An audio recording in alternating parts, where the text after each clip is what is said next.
Welcome back to the BBD podcast. Been doing your masterclass. Partnered with Atlas Alliance, and Mike Sherrard specifically was like, is there something that you've done with your agents to help them gain so much success so quickly? I mean, we had over 400 viewers. I had sent them these personality assessments. So obviously you're talking about DISC, and we'll get into a bit more detail about what that actually means.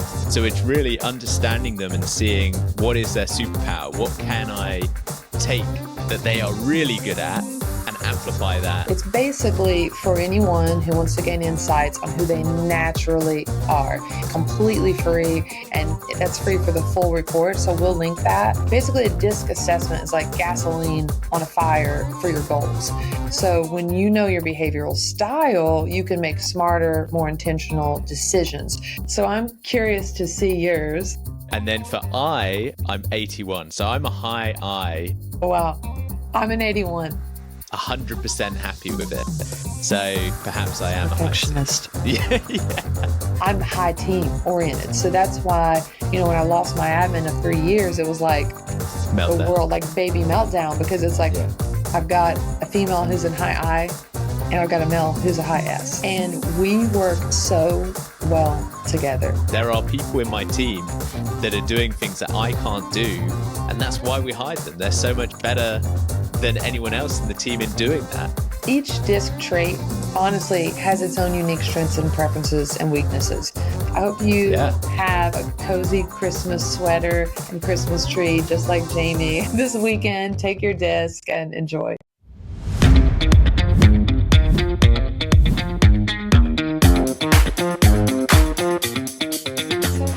For this one. Welcome back to the BBD podcast. Andrea Coughtry, real estate entrepreneur here in Lexington, Kentucky. How's it going, guys? Jamie here from Autoenhance.ai with a new backdrop. After being roasted by everyone about my little phone booth, do you want to know how dedicated I am to this podcast? I was in my office today, which is about 45 minutes away, and I was getting ready for the BBD, got my lights sorted.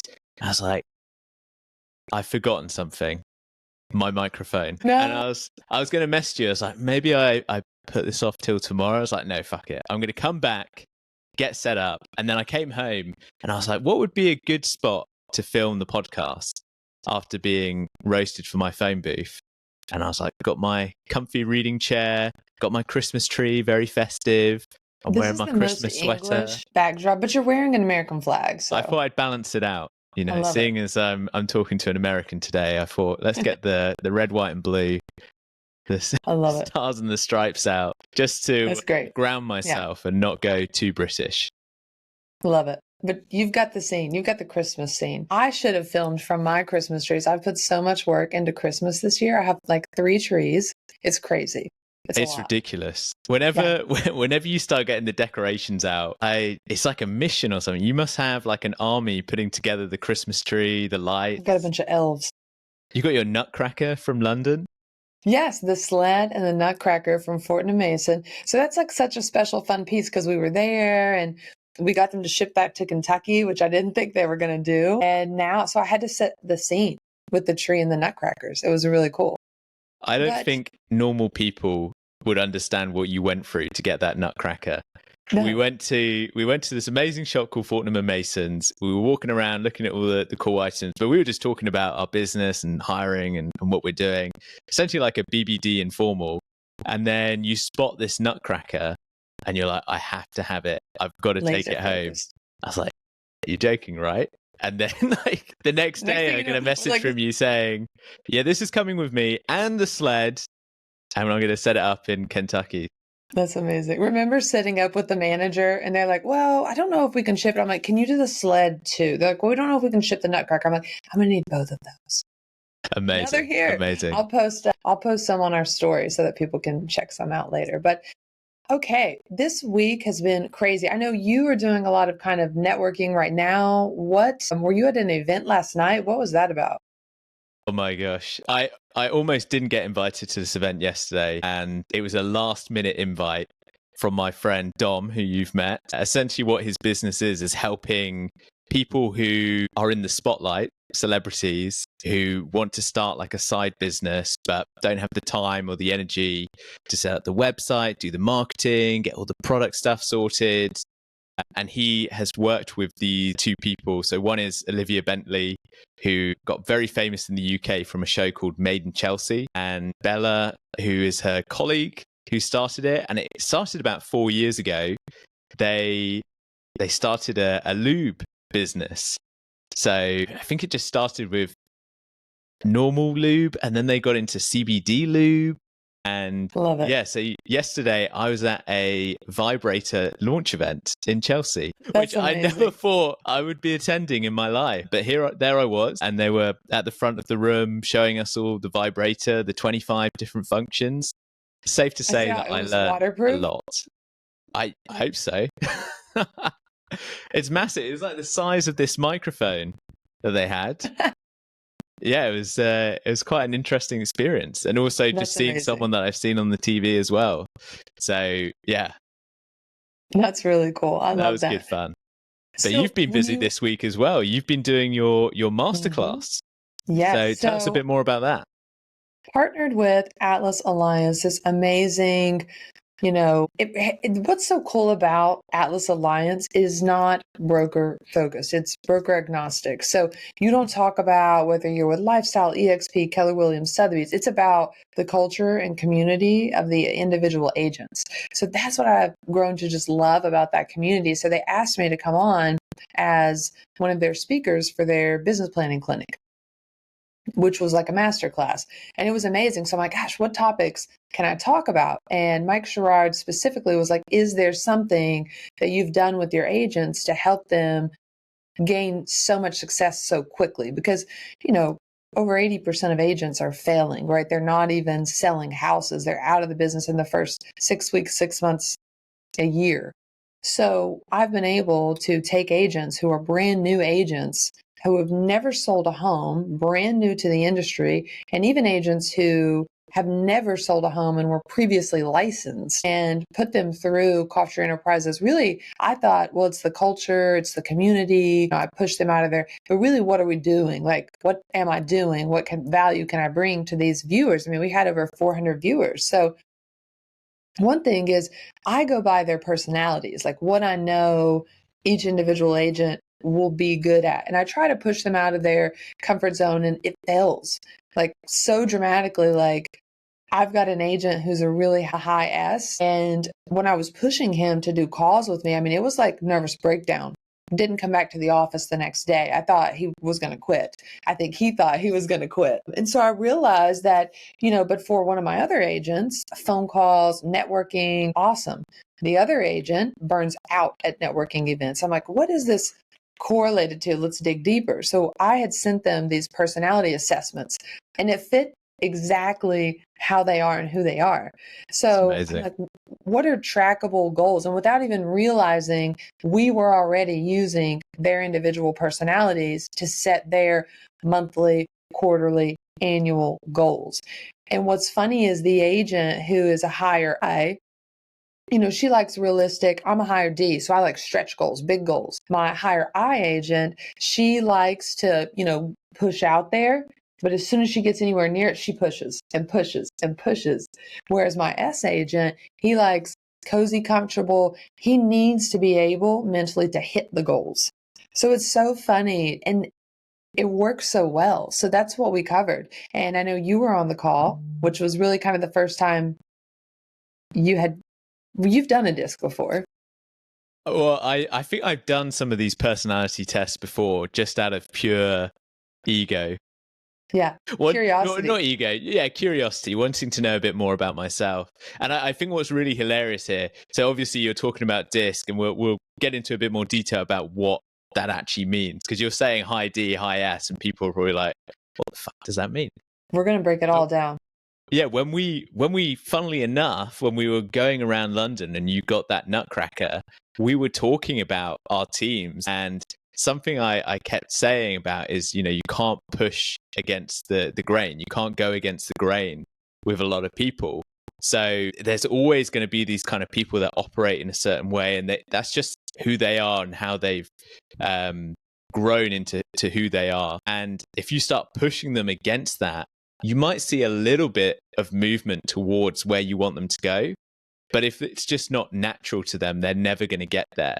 So it's really understanding them and seeing what is their superpower, what can I take that they are really good at, and amplify that and kind of grow with that. So I think that's really exciting. So do you want to explain a bit more about what DISC is? And then we could talk a bit more about our own DISC or what it actually means as well. I love it. So ultimately, when you look at a DISC assessment, what is it? How does it work? It's basically for anyone who wants to gain insights on who they naturally are. And what's cool about the DISC assessment, and don't fret, we're going to share the exact one that I love with you all. It is completely free, and that's free for the full report. So we'll link that in our YouTube video, and then let's link it on our Instagram as well to make it really easy. But basically, a DISC assessment is like gasoline on a fire for your goals, because it teaches you about who you naturally are. So it's a behavioral profiling tool. It's designed to help you understand your natural tendencies, your communication style, and decision-making preferences. So it's going to break down your specific behavior into 4 primary traits, which we'll talk about in a minute. So it shows you how these traits interact with your unique personality. So you can think of that as like a roadmap. So when you know your behavioral style, you can make smarter, more intentional decisions. But you can do the same thing for your consumers.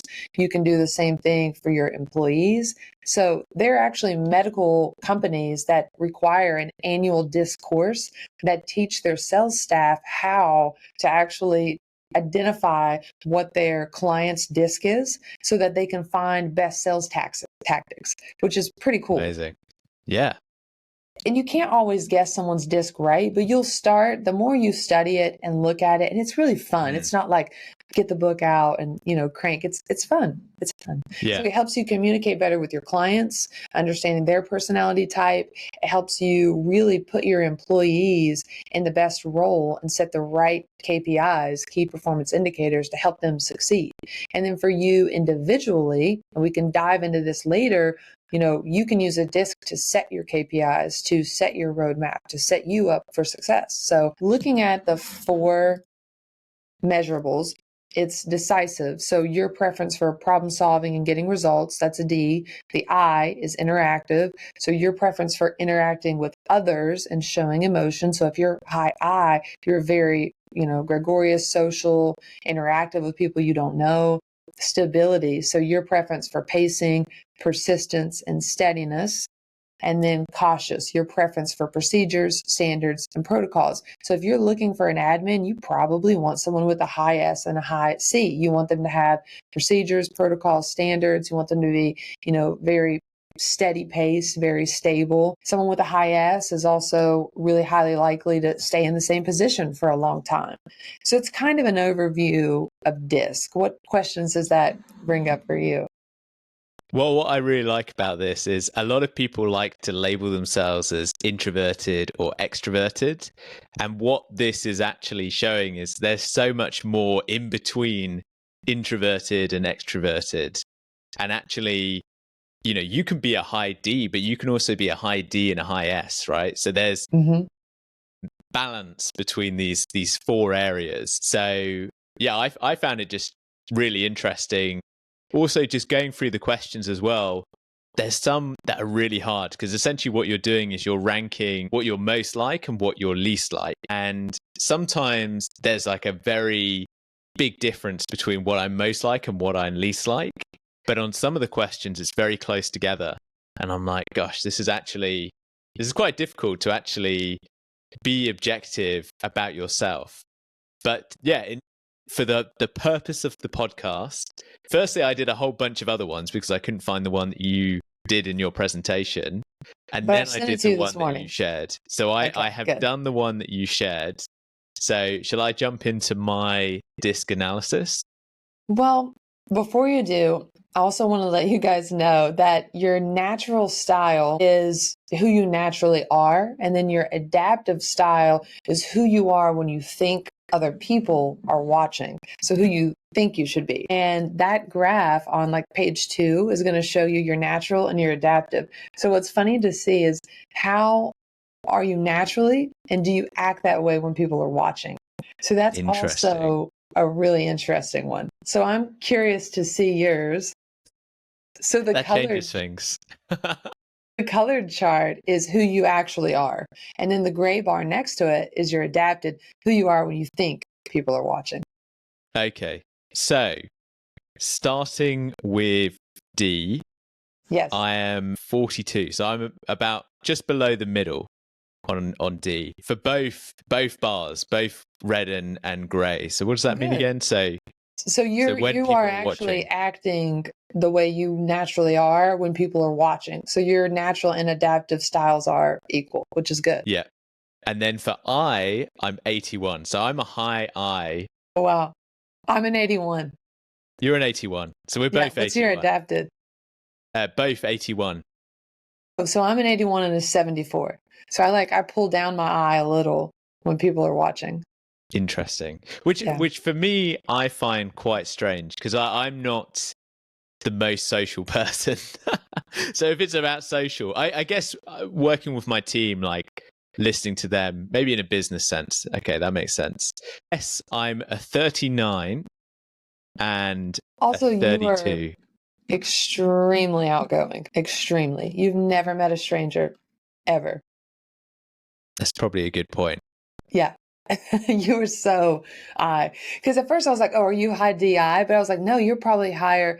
So are you higher IS? No, I'm an IC, which baffles me. Yeah. Which is really weird because I'm someone that is like caution to the wind. I am taking risks, not checking things, going fast, breaking things. So either I didn't do a good job filling this all out, or maybe I truly am a C. But here's the interesting thing. The C, I'm a 77 and a 28. So you are naturally a C, and when people are watching, you act like you're not. Maybe. Yeah. Yeah. I don't know. But if you look at the components, and sorry, it's really dry in Kentucky right now, so I've got a little itch. But the funny thing is, high Cs, they are perfectionists. And which I'm not. Even though you say you break things, you really put a lot of care and time into, if you think about it, you are extremely systematic. You have your systems in place, you have the way your team works, and you allow your team to function on their own. But you like to have your hand in everything. So that to me kind of makes sense. I think this is a sign of me changing as well, because as the company is growing, I'm like, we actually it's not about doing things quickly, it's about doing things properly. And then even on Tuesday, we were releasing the teaser for the podcast, and we've got this editor now that's doing a lot of the editing, who's helping me out massively. He'd done a teaser editing like 2-3 weeks ago that we had ready to go, and I just didn't feel like it was as good as what we could put out. So Tuesday, I got home from work and I spent like 3 hours or something re-editing the teaser until I was 100% happy with it. So perhaps I am a perfectionist. Yeah. This is something I didn't realize. But what's so amazing about this is as you look at it, you're like, yes. And it was starting so to make funny. Sense.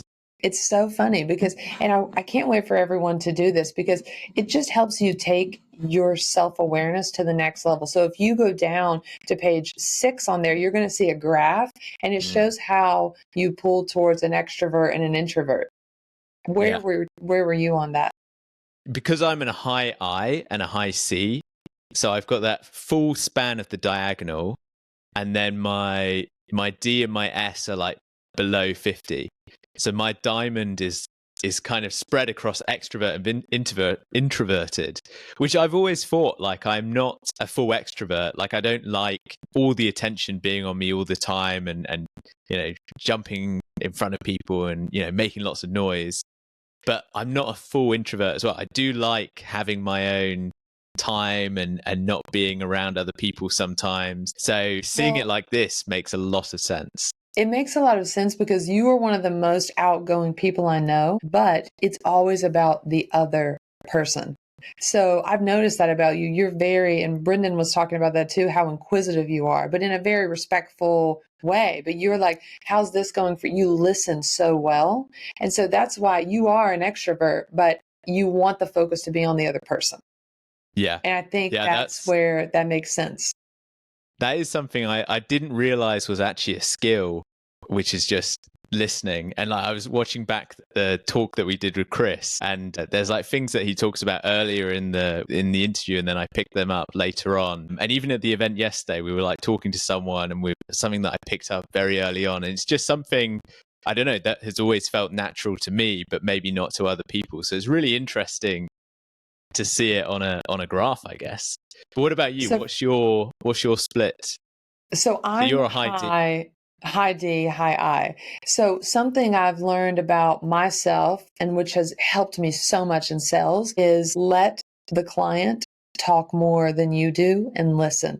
Because for you, that's a natural tendency. For me, I'm talking. And not only am I talking, but my brain's so crazy that at times when other people are talking, I have to actually be like, Andrea, focus on what they're saying. Because I will have something in my mind going, like 4 or 5 things in my mind, I'm not even listening. So when I have an extroverted agent, it's like, hey, that's great. You like to be out there, but you've got to remember to let your clients talk. Let your clients tell you how they're feeling, what their needs and wants are. So listen. Yeah. But a high D as well, you're demanding, right? You get what you want. And Yeah. I see that. Like even The nutcracker. when we've gone to restaurants and you're like, fuck, I want this and you don't have it. And then somehow they get it. It's like you're good at getting what you want, which is probably why you're such a great agent. Because you're getting the best deals. You're getting the best clients. Like you know what you want and you get it. I think it's a great quality. It is if you know you have it. So I've learned so much about myself. So whenever you're looking at this, if you go starting like on page 7, it will talk about. So what's really cool about this specific intermetrics test is that on the individual, it'll tell you what a higher D tends to do and what a lower D tends to do. And so by reading that and understanding, you can start to just really compile this on top of it. That's why my client is acting that way. They're a high D personality. So I know that a high D personality, the more difficult the challenge, they become motivated. So when it comes to price negotiation, they sometimes really enjoy the fight almost of getting the price right. But, they're about getting results. So sometimes they're also like, I'm not playing around. Here's what I'll pay. Move on. Right. Whereas, C might be like, I wish I could get it for this price. I'm worried though. I'm cautious that I might lose this deal. But you're like, hey, I think it's a little overpriced. You're kind of helping push them. Where a D, you might be like, all right, we're not going to get this for 50,000 less. Like, let's be realistic. But it talks about, every style. So then it goes into the higher I, like higher I. So you're tends high to I meet new as well. People. Yeah, because I am outgoing. Totally makes sense. Yeah. Yeah. It's funny because it really starts to make sense. So now you're like, okay, if I take this, what will I learn about myself? You're going to learn so much because it even talks about your unique score and then some of the traits specific to your unique score. So like for me in my eye, it says that I suffer from a fair amount of procrastination when it comes to tasks that require me to work with too many details by myself. Interesting.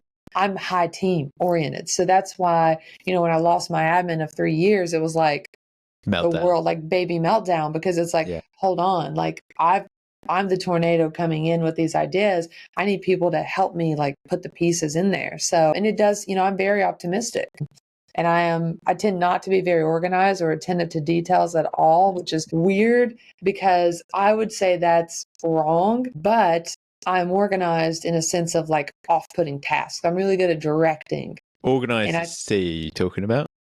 Well, my eye. On your eye. So being a high I means you're not organized. Not as organized, which is part of you saying you're like, just break shit and get it done. That leans into your kind of IS personality, not the C in you. Yeah. Anyone who does AI or tech has to have some degree of C. Otherwise, you wouldn't be able to put the systems in process in place. Good point. Yeah. And then when you're looking at your stabilizing your S, what was your S again? My S was 39. Okay, mine's so low. 17. So a lot 17. lower. Yeah. Crikey. Yeah. So you're So not this flexible. is Wait, no, no. you're more, no, you are flexible. You're dynamic So in an like a higher unstructured work S environment. is more controlled. And a lower S is more flexible. So someone in real estate, you've got to be flexible. My office is a car, a coffee shop, my office, my house, the Yeah, that makes parking sense. lot, so you've got to be flexible. My schedule is different every single day. There's little routine other than time blocking for lead generation, time blocking for family time blocking for the gym. You have to be a multitasker in this industry, but I have agents who are high, S. So for them, that means I create that great stable work environment for them where they know and expect team meetings, KPIs. So you can create stability for your agents in that industry. Same thing. I think you should have your entire team do this. It would be really cool Well, to that's see. what I was thinking there. You keep saying that this is for agents, or you're not saying it's for agents, but you've done it with your agents. And I'm just thinking how interesting this would be with my team of programmers, and as we're growing and hiring people, whether we can incorporate this as part of the hiring and just see how they fit in with the rest of the team. And I would be really curious, out of people that we worked with in the past and then maybe didn't work with because it just didn't work, whether there was a pure conflict of culture in DISC, perhaps, that we could have learned earlier. So, yeah, I'm really fascinated to try this more and see how it advances. My team really has 3 primary producers. There's 3 of us that are the breadwinners in the real estate sales. All right. I'm high D. I've got a female who's in high I, and I've got a male who's a high S. And we work so well together. It balances it out. Like if you're a high D, you're, running the business, you need, an SC to help you as your admin. They need to be stable, steady, cautious, systematic protocols. They can clean up all of my loose ends. And so as you're hiring in any industry, it is brilliant, bloody brilliant, right? For you to use this to put people in the right places.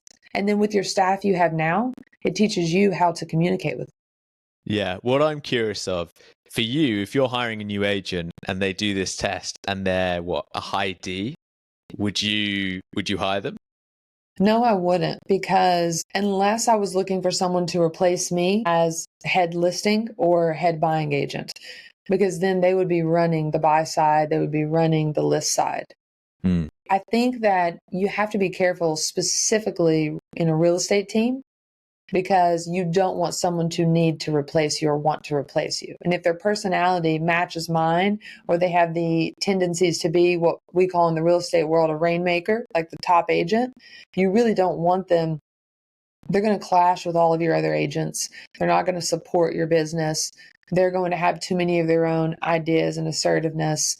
They won't go with the flow. They're not going to be open to training, learning, mentoring. So if it was an established, experienced, high D agent, absolutely not. It's not even good luck to you. Let's do a deal together. But not for the team. So what would be your ideal DISC of an agent then? So I'm thinking, what would it be for a programmer? So ISC all work really well for me, and some amount of D is great because of negotiation, right? So like both of them have D, but it's just where they excel the most. IS is amazing because that S, they're stable. They're going to want to stay with you. They like, to have that comfort and routine of a team. They like the systems and processes that you are putting in, and you help them come out of their comfort zone some with your, DI personalities. Also, pairing an S with an I agent really works well because it helps them feel more comfortable with that I agent. So you can also not just learn about your individual agents, but you can learn how to pair your teams as well. Yeah. So a high D and a high C would go really well together. I and S play well together. D and S, D and I. So they all play really well together. And I will note, this is not a test of value or worth. These are all great. This is a roadmap to help you understand yourself so that you can perform better. Because think about this. If you are naturally a morning person, and you really just try to focus on being a night owl, you're working these really late shifts, you're going to burn out quick. So it's about taking who Jamie naturally is, who your individual team members naturally are, and giving them the tools and KPIs to actually fulfill them instead of drain them. Yeah, this was the lesson that I found really valuable when I tuned in. And it was when you go on YouTube or you listen to all this content, all these influencers that are telling you how you should run your business and what you should do, it's very easy to think that your qualities are like that person. And if I just do what they did, then I'm going to succeed. But what this is showing you is that there is so much nuance between people. And that's what makes things so exciting. There are people in my team that are doing things that I can't do. And that's why we hired them. They're so much better than anyone else in the team in doing that. So it's all about just working out what those strengths are, how you can work together to build the best team, and in yourself as well, where you fit in that team to benefit from it. So I think this is a great way of doing that analysis and having more understanding and just being more, I guess, open to different ways of working. So yeah, I think it's really valuable. Each DISC trait honestly has its own unique strengths and preferences and weaknesses. So when you link these traits, right, who you are naturally, and you pair those up with specific trackable KPIs, key performance indicators. So we're talking about business, talking about entrepreneurs. You're doing this for your team, for your employees, for yourself. So you're taking your DISC, who you naturally are, looking at your adaptive style, use this assessment to really learn about you, how you like to communicate, how your team operates, how they like to be communicated with. And then if you really want to take it to the next step, which we can do for the people, because they would probably really benefit for this, especially in December, January, when they're setting up their goals. So take this DISC assessment, find out about yourself, do the same thing for your team, my team, whoever your employees are, and then link that with specific key performance indicators so that now you're leveraging who you naturally are with your goals. So now you know what types of goals you should be setting. So as you're setting those, you're actually filling your cup of who you naturally are, not draining from it. So you feel more motivated. You've got more mental capacity and tenacity to actually meet the goals that match you, instead of just doing a shot in the dark, hoping that what you set works, or me basing my goals off of what Jamie can achieve, or what, some Instagrammers telling you that you should be doing for your business. So this is really the way to set a personalized roadmap for each of your agents, for your business, and for yourself. Yeah, 100%. Couldn't agree more. And I think when you're talking about this is all mental, right? This is just how you are. This is your personality. It's hard to actually see it perceptively. Yeah. But where I see it relating to is, have you heard of swimmer's body? No. Right. Or rugby body, right? So essentially, because of your genetics, how you're born, okay. Some people are just naturally better at swimming, better at running, better at rugby. Like at school growing up, all the kind of slow, larger kids were terrible at football and other sports. But rugby, they are the ones that are the best at rugby, not because they trained harder than anyone else, not because they went on some special boot camp and bought some lessons to be the best rugby players. It's because naturally that's just their genetics. That's what they were born with, and they're able to take that to their advantage. And I see it all the time. Like at my gym, I see people who are far better at running than I am, but they're not as strong.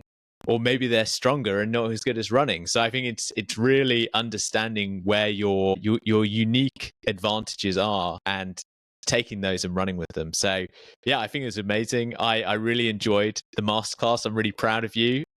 Seeing 400 people tuning in, I was like, come on, it's really cool. So many people were inspired. Cool. So many people were messaging. So I think this has been incredibly valuable, and hopefully people take this and run with it and learn something from it.